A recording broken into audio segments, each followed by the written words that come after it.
It's perfect. Good evening, everyone. Well, hello, everyone. Welcome to this, first webinar of a series that we will be doing over the months of May and June. The goal today is to talk to you a little about student evaluations in a fairly short format. It will last about 25 minutes. Afterwards, there will be a Q&A session. So if you have any questions, feel free to save them to ask at the end.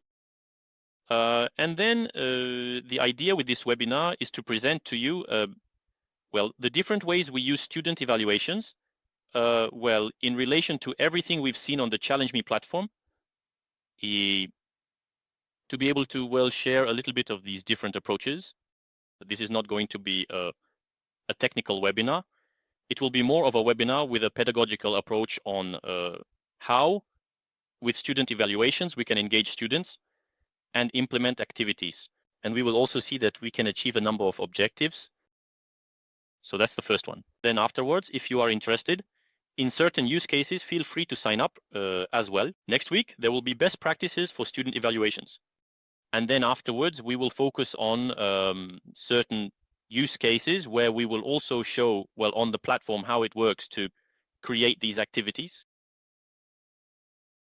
So I will start by quickly presenting Challenge Me. So we are a peer evaluation and feedback solution. But now it's true that we can also address many other use cases. The idea is to offer an environment to students to allow them to evaluate themselves and give feedback to each other to address different use cases. We will see that shortly. We are integrated with the main LMS such as Moodle, Blackboard, Brightspace. This means there is no additional login or password required to allow students and teachers to access it. And we work with business schools, engineering schools, universities, mainly in France, but also in Switzerland, Canada, and Belgium. And as for me, my name is Jean, and I am responsible for assisting teachers in using the Challenge Me platform, whether it be for technical or pedagogical questions, and also to share best practices regarding the type of activity format you wish to implement. And there is also Florent, who is here as well. Hello, everyone. So feel free to ask your questions in the chat if you have any that come to mind. We will be able to answer them. Well, I'm going to get straight to the point about the different ways to use student assessment. So on this slide, in fact, you see, the main formats that we can address today and that we can address with this pedagogy. And we will see that with these formats, we can have different objectives as well right after. So we will start with peer evaluation among group peer members. So here, the idea is to ask the students, following a group project, to evaluate their peers based on rather transversal behavioral criteria. It could be communication within the group, the ability to help others, taking initiative, leadership, etc. The objective here is to identify students who tend to rely on others during group work. We will see that we can also use it to teach students how to work in a group, meaning that we ask them to evaluate themselves, and then we will present the results to them so they can understand how they can improve in group work. It also allows learning how to give feedback as well as how to receive feedback. We want to work on this feedback aspect. And it's true that we can address a number of.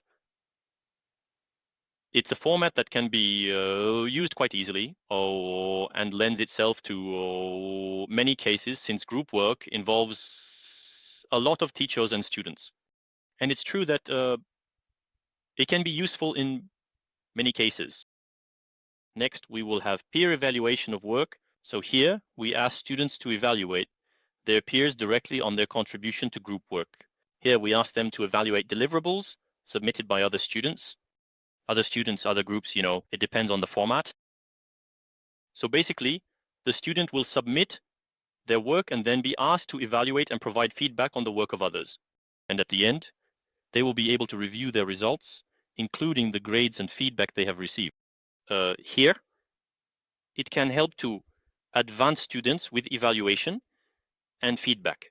It's true that when we talk about peer evaluation, sometimes we forget a bit about this notion of feedback, but it is extremely important, especially when we aim to help students progress through evaluation. So why will they progress? In fact, they will enter a process where they will already be able to discover the work of others. And through this discovery of others' work, they will be able to put into perspective what they have done with the productions of others for the same assignment.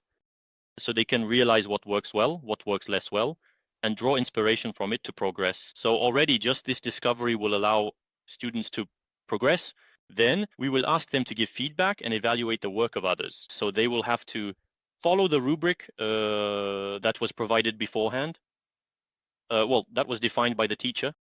And as a result, by following this rubric, they will focus their attention on, the important elements of the work to be submitted. And then they will receive different feedback on their own production. And these different feedbacks will allow students to improve, to progress, to enable them to cross-reference the different perspectives a little. This is when we aim for progression. Later, if we are dealing with classes that are mature enough to evaluate correctly, we can also use it to give a grade. So when it's like that, we will recommend certain best practices. We will also see this in next week's webinar on best practices, particularly the co-construction of evaluation criteria to ensure good adoption of the rubric, using rubrics with predefined options to leave little room for subjectivity. If you are particularly interested or in this use case, feel free to also attend next week's webinar on best practices. What's also interesting with this format is that we can also ask the teacher to evaluate. This allows for the integration of other perspectives. Next, we have the evaluation of oral presentations. Here we are not so much evaluating.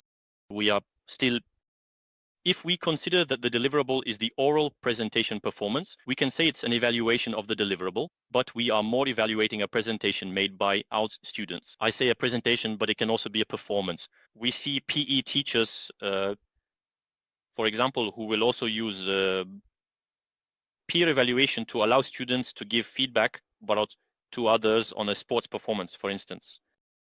Here we are on the same principle, evaluating an oral presentation, for example. It can be based on content or form criteria. The objective here is to engage students and maintain their attention throughout the presentations. It can also be to trigger discussions in class. We will see shortly that there are different formats we can use at this level. We will have a co-evaluation. Co-evaluation involves having different profiles of evaluators who will provide feedback and assess a student's deliverable. This can be interesting for the student to have different approaches you place with various perspectives on the same deliverable. It's true that when we talk about a competency-based approach, we also find this notion of different points of view, different perspectives regarding feedback. So it can also be interesting in this approach. And it's true that we encounter this format when we are also at events like hackathons to facilitate the exchange of evaluations and feedback on an entire project. Then we can also ask students to evaluate the quality of the feedback they received. So here we ask students, once they have received feedback and evaluations on their work, to indicate whether they found them useful or not. For this, we can use criteria such as whether the feedback was constructive. Is it kind? Is it balanced? Meaning, does it include both strengths and areas for improvement? The goal here is to allow the student to accept the feedback they receive by asking the right questions. That is to say, even if initially the feedback he received does not match what he expected, he will ask the right questions to properly analyze this feedback and say to himself, okay, I find that this feedback in the end is quite kind. It helps me to progress, and therefore it is quite relevant overall. It can also be to learn how to give relevant feedback, since in the end, with this type of approach, we can generate a grader's score, for example. That is to say, we will take the quality score of the feedback for each student. This will allow us to generate a grader's score. And that means we can also motivate students to give quality feedback with that score. So when we are in this approach where we want to teach students to give feedback, but also to receive feedback, this format is quite interesting. And then we have the evaluation of the teachings. So here we ask students to evaluate the quality of the teachings they received. The goal is the continuous improvement of the teachings, to understand how to improve one's course and to get structured feedback from the students. These are a little bit the main approaches that we observe. And then we will see, in fact, right now from this part, different formats that we can have depending on the approaches. So as I was saying, we can have different objectives, for example, for the evaluation of group members. This slide really concerns only the evaluation of group members, where the student evaluates their peers following a group project. We can use it to identify what we call free riders, meaning students who are not very involved in group work. At that point, we will have a format where there will be a phase of evaluating group members, and we might not necessarily publish the results to the students if we are taking this approach, because here we just want to understand which groups worked well and which did not and why. So at that point, we could just have a phase like this. If we are in an approach, however, of learning to work in a team, then we will recommend presenting the results to the students so that they can understand their contribution to the group work and, of course, on which areas they can improve. Is it more about communication? Is it about taking initiative? Is it about the deadlines for submitting the different deliverables? So there you go. Depending on the chosen criteria, you can teach students to improve in group work. So it's important in this context to create a supportive environment. Also, explaining to them that the goal is not to criticize others, but really to understand how we can contribute positively to group work and be able to progress well together. So we can also use it in this way. We can also use an iterative format, meaning that we will publish the results to the students, then schedule another evaluation phase several days or weeks later, depending on the project, with the aim of allowing students to apply this feedback and have a second evaluation that ultimately helps them improve and see if they have progressed on the aspects that were addressed. So there you have it, for example, regarding the evaluation of group members, the different approaches we can take. Regarding the evaluation of work, we were just talking about it earlier. We talked about grade generation. We can use it to generate a grade when dealing with students who are mature enough to handle it. We can use it to help students progress. So then, when we are in this approach of helping students progress, we can certainly include both quantitative and qualitative evaluation, but it can also be interesting to focus solely on qualitative evaluation. There are teachers who will use more peer evaluation by asking students simply to give each other feedback. So it's true that there's no longer a notion of evaluation, but there is this notion of I give feedback to my peer on what they have produced. This also allows for removing the grading aspect from the activity and really focusing on the feedback, entering into a logic of a collective progression. So this is a format that can also be interesting to implement. So we remove the evaluation, we only put it afterwards. Both are interesting, we find. It's also about being able to, ultimately the grade is a quantitative feedback, we can call it that too, and allowing the client to understand quantitatively on which elements they can improve. The ideal is to have both to allow the student to progress, but sometimes it's true that the grade can be a question from the students. So if we are dealing with students who are being introduced to this approach for the first time, we can absolutely ask them to just give each other feedback. This allows them to have a first experience with peer evaluation. And then we can also make it iterative, meaning we ask for a first deliverable. We can ask the students to give each other feedback, to submit a second deliverable that we would ask them to improve, or then be evaluated either again by the students, or by the teacher.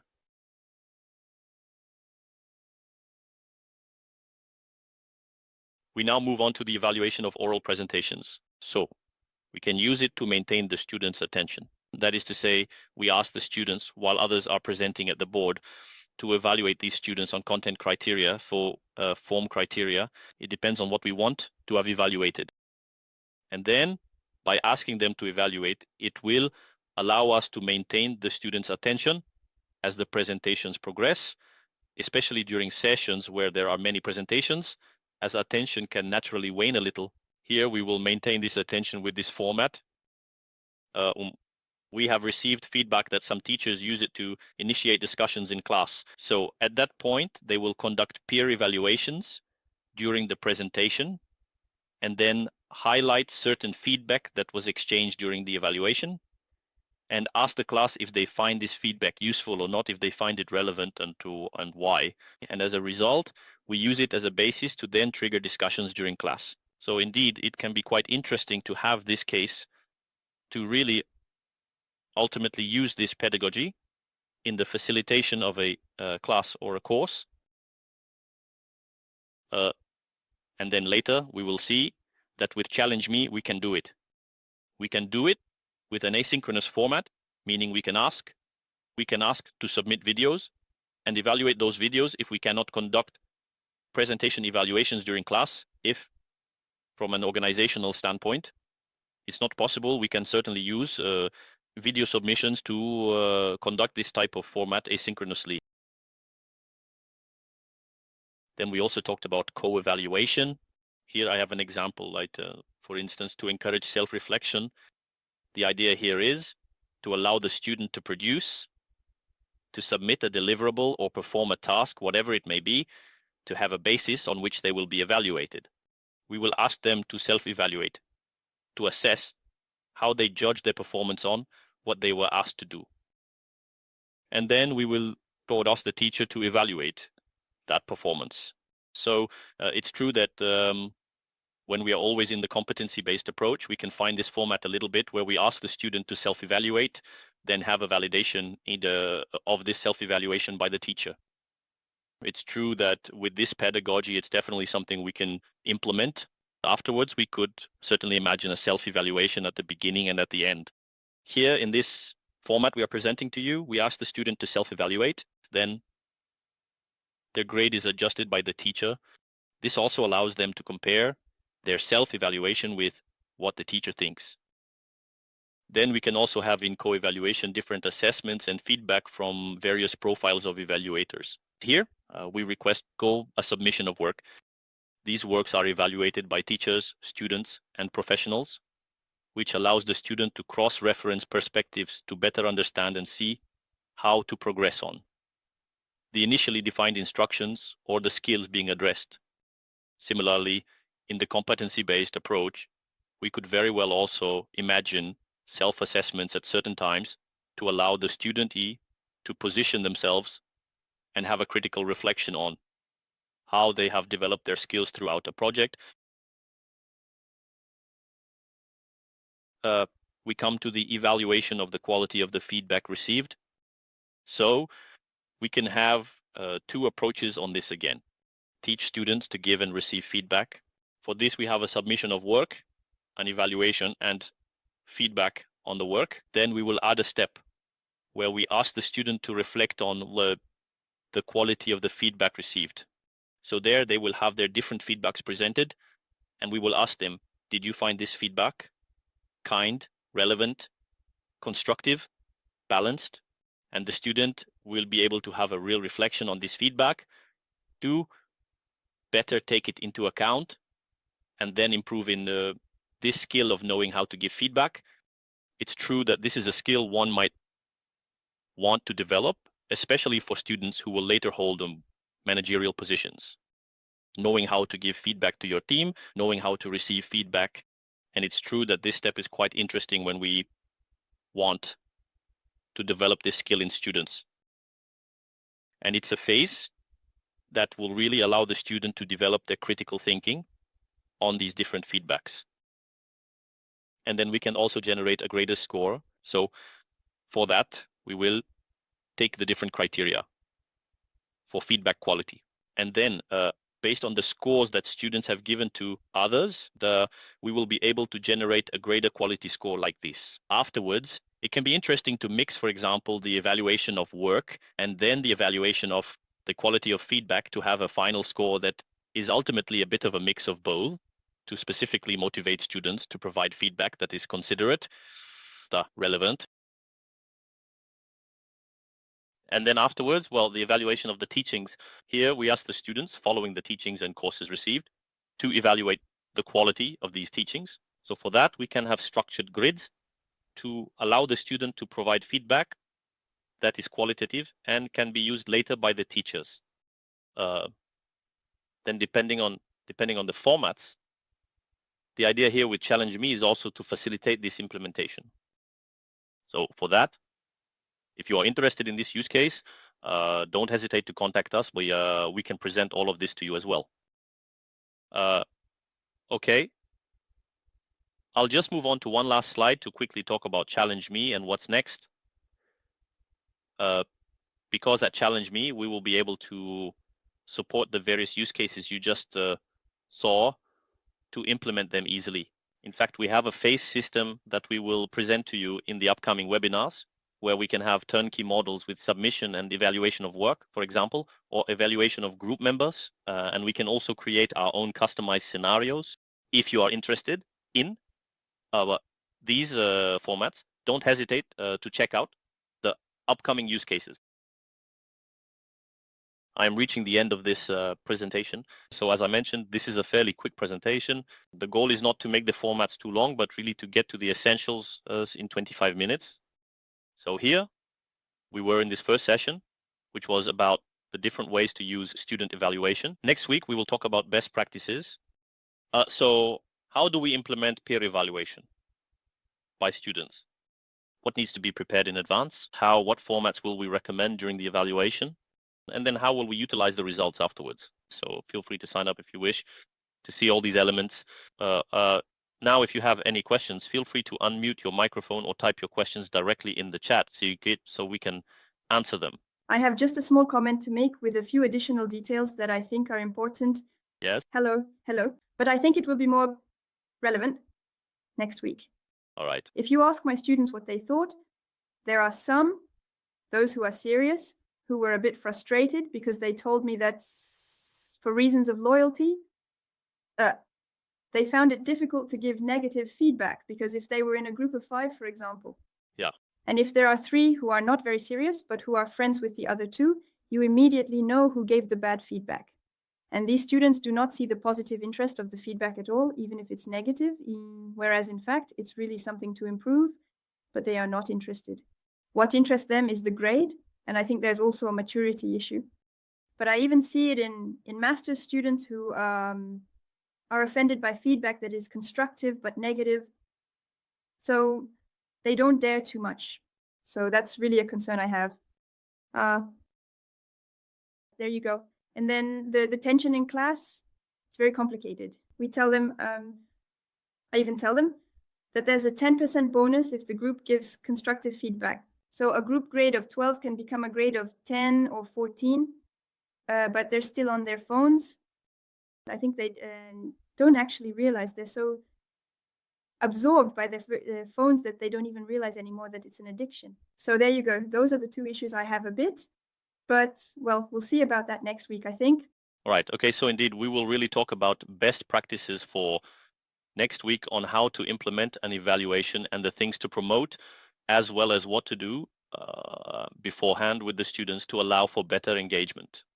Afterwards, I don't know exactly the case you have implemented with the student typology, but it's true that we will recommend, depending on, so if it's just to identify the free riders, in the end, the students don't have to they won't see the feedback and evaluations received. So it's more for the teacher. Yes, they're anonymous. Exactly at that moment. They even know who gave the negative feedback because it's not their friend. It depends on how we are going to present the grades, whether we give the grades, whether we just use them as teachers for feedback, etc. But indeed, when we are in groups, small groups, the students can indeed try to find out who did what. If the goal is to work in a group, then even the fact, I'll go back to this point, even the fact of generally announcing this type of evaluation, we still get quite a lot of feedback, and it's from the satisfaction surveys we've conducted.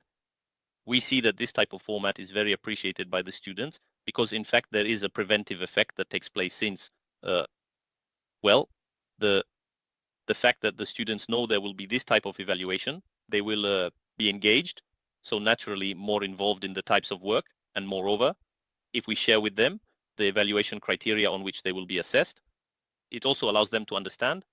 Then it's up to them to apply them, but to understand, well, in a group work, what is important.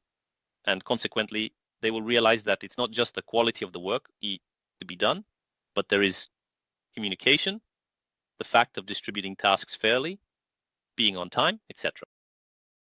And then afterwards, well, depending on what we address, either we publish the results to the students or we don't. If we publish them, it means we might also be in a process of teaching students to work in groups, so perhaps conduct a training on feedback beforehand to help them engage a bit more. So there you go, to be seen. But in any case, yes, it could be very interesting to discuss it next week on best practices and see how we could improve or see what things to implement for your case. Yeah. Thank you for your feedback. Helene, I see you have Helene Saint-Martin. Do you have a question? Yes, thank you. I was allowing myself to continue with the comment actually. So I'm not a teacher, but I have 30 years of experience in human resources. So I mainly work with future managers and HR as well. And it's true that all the webinars interest me because I had actually built something that is not completely finished around the 360-degree feedback, since these are evaluation tools that exist in companies. And to go back to what Pascal was saying, actually there's something I found that works quite well, which is in self-evaluation. I asked them to self-evaluate, which is the most difficult thing to do in reality with criteria. Indeed, they evaluate others, but they also self-evaluate. And I realized, having done it 3 years in a row with different groups, that you can clearly see those who underestimate themselves, and rarely do we evaluate ourselves at the right level. So there you go. I wanted to share this experience, and maybe we'll see it in the webinars, but self-evaluation can also be an interesting point to realize that this logic of giving constructive feedback to others can also be beneficial for oneself. That's it.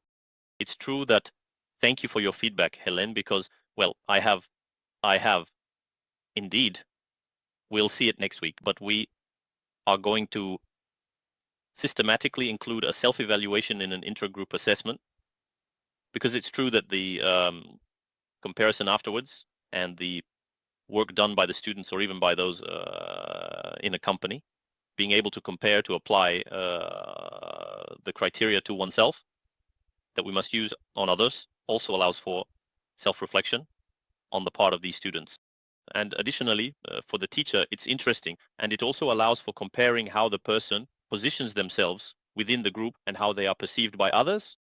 And it also allows the student to understand how to improve by comparing this data as well. So indeed, this self-evaluation is something we are going to recommend as well, yes.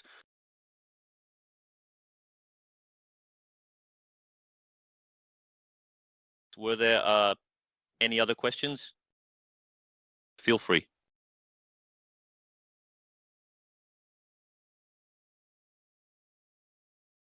If you ever have any that come to mind later, you can contact us anyway at coachachallenge.me.online, and we will respond directly to the email we will send you. So afterwards, you will have different resources, that we will send you along with the replay of this webinar. So you will be able to review it, share it with your colleagues without any problem. In any case, we thank you for your participation. We hope it was a format that you enjoyed. Feel free to also give us your feedback, simply by replying to the email. It's always interesting for us to see if the formats we offer are suitable and how we can improve. So we strongly encourage you to give us your feedback afterwards. We wish you a good day and enjoy your meal. Thank you. Same to you. Goodbye. Goodbye. Have a good day. Thanks. Goodbye. Thank you. Goodbye. Thank you. Goodbye. Thank you very much. Goodbye. See you next week, hopefully. Sounds good. See you next week.